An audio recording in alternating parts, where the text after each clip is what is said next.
Rotary club Jaipur Gurukul का podcast चेतना आपके लिए लाता है उन हस्तियों को जिन्होंने अपनी जिंदगी में तो संपूर्णता प्राप्त की ही है, लेकिन दूसरों की जिंदगी में भी प्रेरणा, चेतना जगाने का काम किया है।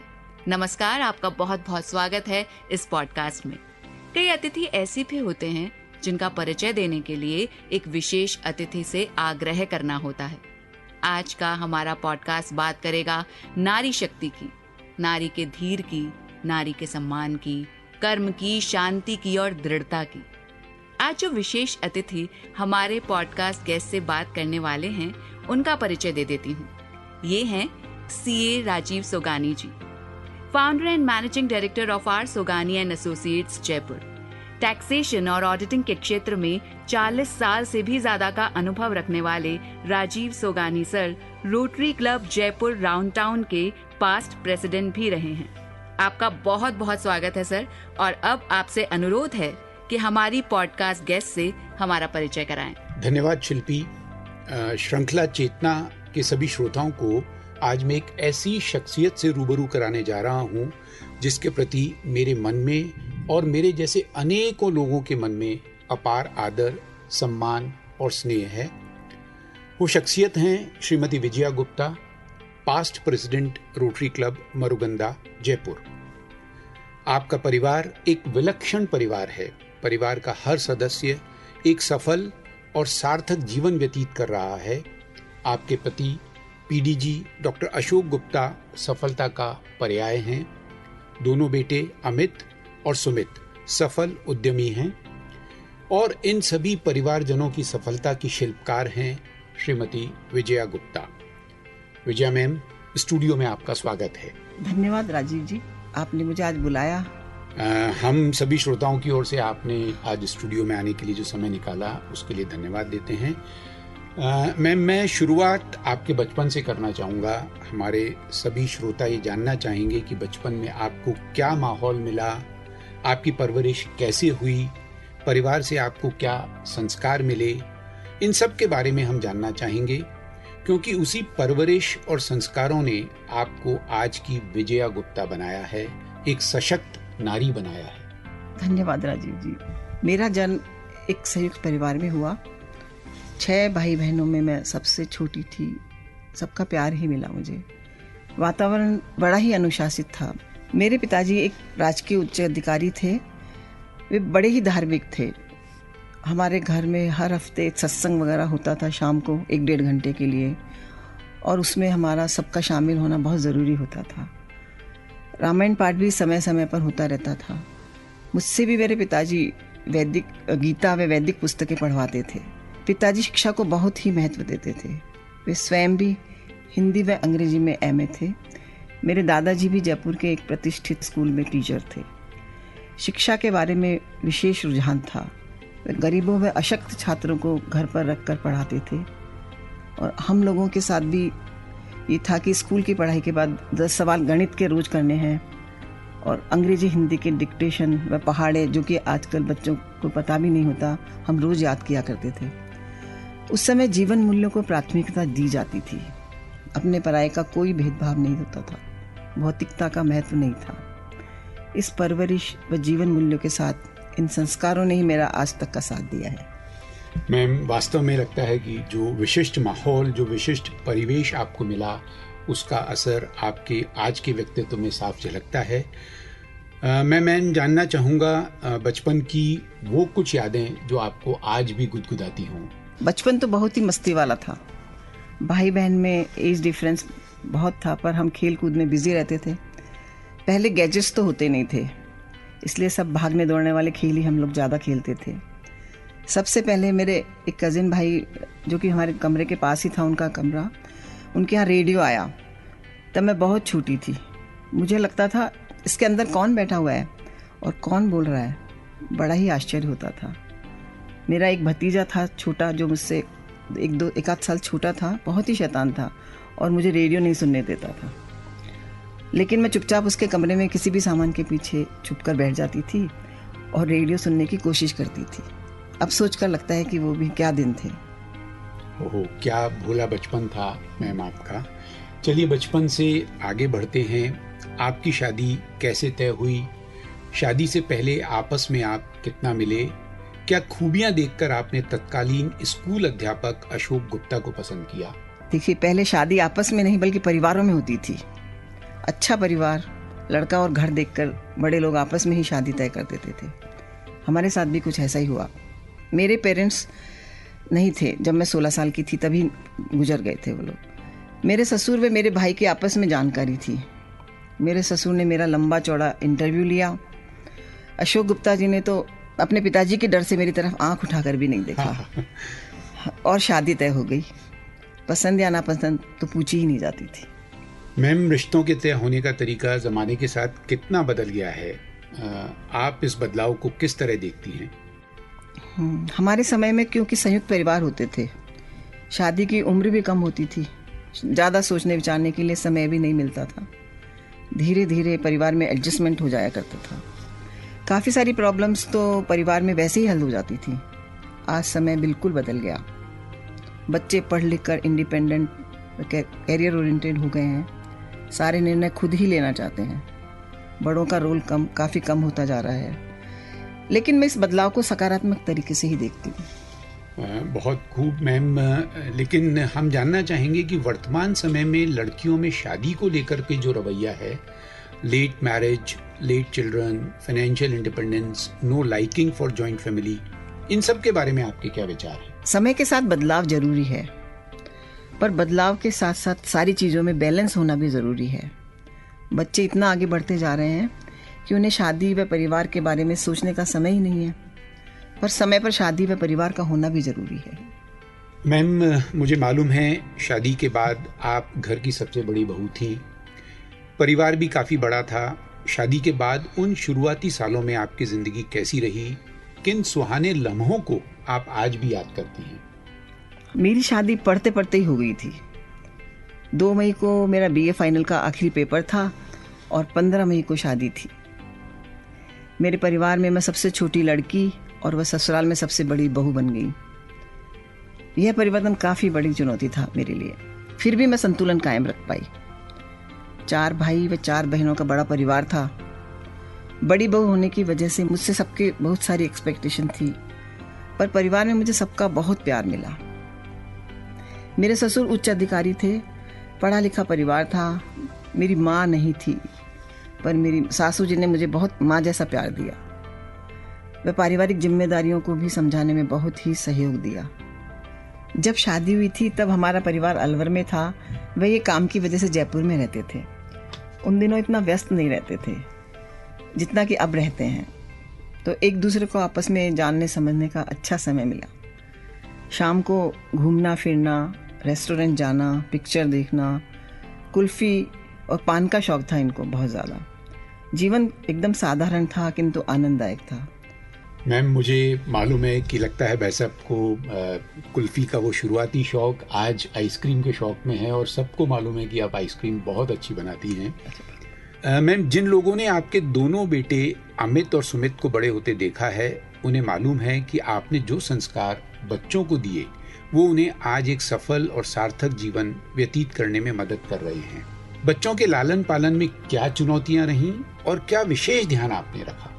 संयुक्त परिवार होने की वजह से बच्चों को पालने में सभी का सहयोग रहता था। उस समय घर में ज़्यादा हेल्प नहीं होती थी। घर के सारे दैनिक कार्य के साथ बच्चों को पढ़ाना, होमवर्क करवाना, उनकी एक्स्ट्रा एक्टिविटीज़ के लिए लेकर जाना, और अगर बीमार पड़ गए हैं तो उनको डॉक्टर के लेके भागना, ये सब मुझे खुद को ही देखना पड़ता था। हालांकि घर में सब देवरानियाँ भी आ गई थी, उनकी काफ़ी मुझे मदद मिल जाती थी। बच्चों की पढ़ाई को लेकर मैं बहुत ज़्यादा स्ट्रिक्ट थी। संयुक्त परिवार की वजह से बच्चों को अच्छे संस्कार मिल पाए। यही वजह है कि बच्चे अभी भी परिवार को प्राथमिकता देते हैं। आपके दोनों बेटे बड़े गंभीर और कार्यशील हैं। क्या बचपन में भी वो इतने ही अनुशासित थे या बचपन का नटखट होना स्वाभाविक था? बहुत ही नटखट थे। दादा दादी के लाड़ प्यार में बड़े हुए तो मेरी डांट का असर कम होता था। मेरे पास उनको अनुशासन में लाने के लिए एक ही हथियार होता था कि पापा को आने दो। पर मैंने शुरू से ही उन्हें सिखाया कि अपने सारे काम खुद करो। हमारे संयुक्त परिवार में ये 6 बच्चे होते थे। वह मिलजुल कर रहते थे और काफ़ी मस्ती करते थे आपस में। अमित सबसे बड़ा था और सबका लीडर था। रोटरी का आपके जीवन पर महता प्रभाव रहा है। जितना आप रोटरी परिवार का हिस्सा हैं, उतना ही रोटरी आपके परिवार का हिस्सा है। हमारे श्रोता जानना चाहेंगे कि रोटरी आपके जीवन में क्या बदलाव ला पाई और क्या योगदान रहा रोटरी का आपके जीवन में। हाँ, मैंने शुरुआत में रोटरी को इतने अच्छे से नहीं जाना था, लेकिन जैसे जैसे इनका इन्वॉल्वमेंट बढ़ा और मैं भी इस साथ में जुड़ने लगी, तब समझ में आया कि रोटरी कोई आम क्लब नहीं है, बल्कि एक बहुत बड़ा सेवा संस्थान है, जिसे पॉल हैरिस जैसे महान आदर्शों वाले बुद्धिजीवियों ने एक नई दिशा दी। रोटरी का हमारे जीवन में एक सकारात्मक योगदान रहा है। रोटरी की वजह से हम दुनिया के अलग अलग प्रोफेशन के लोगों से मिल पाए, जिससे दुनिया के बारे में हमारा विजन बढ़ा। दुनिया ही नहीं, बल्कि राजस्थान, गुजरात, मध्य प्रदेश के छोटे छोटे गाँव में भी हमारा आना जाना रहा और वहाँ की अलग अलग कल्चर हमें देखने को मिली और वहाँ के अलग अलग खान पान का अनुभव हमें हुआ। यस मैम, मैं समझ सकता हूँ कि रोटरी ने काफ़ी विविधता आपके जीवन को प्रदान की है। मैम, मेरा अगला सवाल है जो आपके व्यक्तित्व से जुड़ा हुआ है।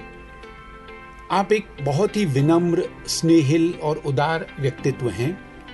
आप IIS इंस्टीट्यूशनल नेटवर्क जैसे बड़े एम्पायर की फाउंडेशन भी हैं।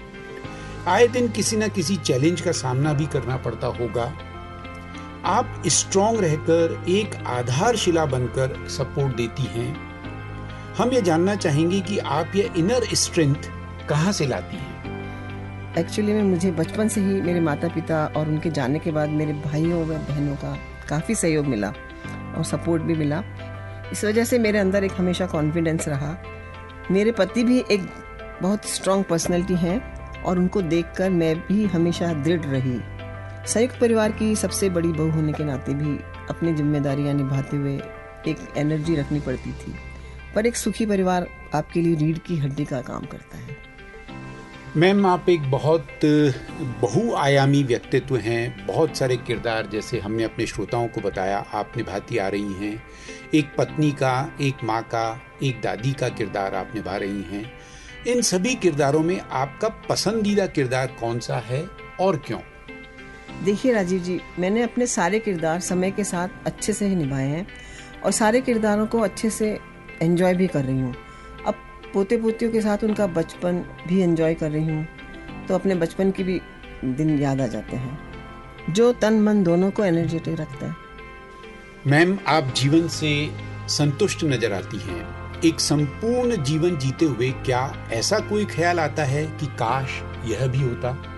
देखिए, इच्छाओं का कोई अंत नहीं होता, पर मैं अपने जीवन व उसकी यात्रा से काफ़ी संतुष्ट हूँ। हाँ, यदि मैंने पढ़ाई कंटिन्यू की होती तो शायद मैं एक प्रोफेशनल वुमन का किरदार भी निभा पाती, पर फिर मेरी लाइफ डिफरेंट होती, इसलिए मैं अपने रोल और लाइफ से खुश हूँ। बहुत खूब मैम। हमारे श्रोताओं को ये जानकर के बहुत संतुष्टि होगी कि आप अपना एक जीवन संपूर्ण रूप से जी रही हैं और पूर्णतया संतुष्ट हैं। इस सांसारिक माहौल में भी आप किसी और सांसारिक वस्तु की कामना नहीं रख रही हैं। हमारे श्रोताओं के लिए बहुत ही प्रेरणादायक होगा। मैम, आप जीवन का हर किरदार बखूबी निभाती आ रही हैं। बेटी, बहन, पत्नी, माँ, सास, बड़ी मम्मी, दादी, सहेली और न जाने कितने रिश्ते। रिश्तों को निभाने के लिए बहुत त्याग और संतुलन की आवश्यकता होती है। इन दोनों गुणों की आप प्रतिमूर्ति हैं। श्रोताओं को आपके जीवन के इस पहलू के बारे में बताएं। अरे नहीं भाई, मैं इन शब्दों की हकदार नहीं हूँ। बहुत बहुत शुक्रिया। रिश्ते मेरे जीवन की धरोहर हैं, पर जैसा मैंने अपने भाइयों व भाभियों को देखा है, वैसा ही व्यवहार मैंने यहाँ आकर सबके साथ किया। माँ बाप नहीं थे, पर भाइयों भाभियों की लाडली थी, वह अब भी हूँ।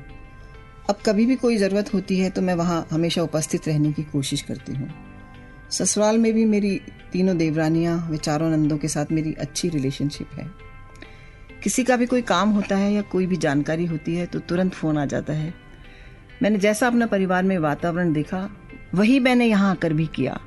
वह आज भी सभी को सहयोग करना मुझे बहुत अच्छा लगता है। मैम, आपके पति डॉक्टर अशोक गुप्ता एक ख्यातिनाम शिक्षाविद हैं, कई प्रतिष्ठित शिक्षण संस्थाओं का सफलतापूर्वक संचालन कर रहे हैं। डॉक्टर अशोक गुप्ता रोटरी जगत के एक अग्रणी नाम हैं। सभी जानते हैं नेपथ्य में आपका योगदान डॉक्टर अशोक गुप्ता की सफलता का मुख्य राज है। आप उनकी प्रेरणा स्रोत हैं। डॉक्टर अशोक गुप्ता की इस सफल यात्रा के आपके अनुभव साझा करें। देखिए, पार्टनर का रोल हमेशा सपोर्टिंग का ही होता है और मैंने भी वही किया। घर परिवार की सारी जिम्मेदारी मैंने ले रखी थी, इनको कभी बॉदर नहीं किया। इनकी जर्नी काफ़ी संघर्षपूर्ण रही है, कभी कभी टेंशन भी बहुत होती थी, पर हार मानना इनकी आदत में शुमार नहीं है। ऐसे में पत्नी के रूप में मैंने इनको पारिवारिक सपोर्ट किया। और एक बहुत ही स्वाभाविक जिज्ञासा हमारे श्रोताओं की, घर में किसकी चलती है? मैं ये बताना चाहती हूँ कि हमारे घर में इनकी या मेरी नहीं, सही बात मानी जाती है। बहुत खूब। इन सब पारिवारिक जिम्मेदारियों को निभाते क्या आप अपने आप के लिए समय निकाल पाती हैं? आपकी अपनी रुचियां, हॉबीज क्या हैं और उन्हें किस हद तक आप पूरा कर पाती हैं? हाँ, बिल्कुल। सुबह सुबह 2-3 घंटे अपने लिए होते हैं। 1 घंटा मैं योगा करती हूँ, उसके बाद थोड़ी वॉक, पतिदेव के साथ बैठ के थोड़ी देर गपशप और चाय पीना, उसके बाद में अखबार पढ़ना और फिर नहा धोकर आधा घंटा मैं पूजा के लिए समय निकालती हूँ। मुझे मेरा छोटा सा मंदिर बहुत पसंद है। मुझे गार्डनिंग का भी बहुत शौक़ है। वह नई रेसिपीज़ ट्राई करने का शौक़ है। पुराना संगीत बहुत पसंद है, जो कि मैं बाथरूम में ही सुन पाती हूँ। माइथोलॉजिकल बुक्स जैसे शिवाजी सावंत की मृत्युदंड मैंने पढ़ी, नरेंद्र कोहली की राम कथा की सीरीज़ भी मैंने पूरी पढ़ ली, शिवानी और जयशंकर प्रसाद को भी पढ़ा है। पर अब गैजेट्स के आने की वजह से ये सब शौक थोड़े कम होते जा रहे हैं। और एक परिवार के रूप में आप सब लोग सबसे ज़्यादा आनंद किस चीज़ में लेते हैं? ज़्यादातर फैमिली गेट टुगेदर्स, त्योहारों पर सबके साथ मिलकर सेलिब्रेशन, खाना पीना आदि ये सब चीज़ें। और ज़्यादातर सब मिलजुल कर जब सब इकट्ठे होते हैं तो हंसी मजाक और गपशप करना परिवार का पसंदीदा कार्यक्रम है।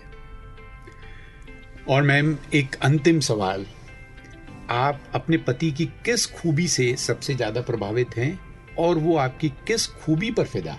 राजीव जी, वैसे तो इनकी हर खूबी ही बहुत खूब है, लेकिन इनकी energy and never give up attitude, determination, ये सब काफ़ी प्रभावित करते हैं।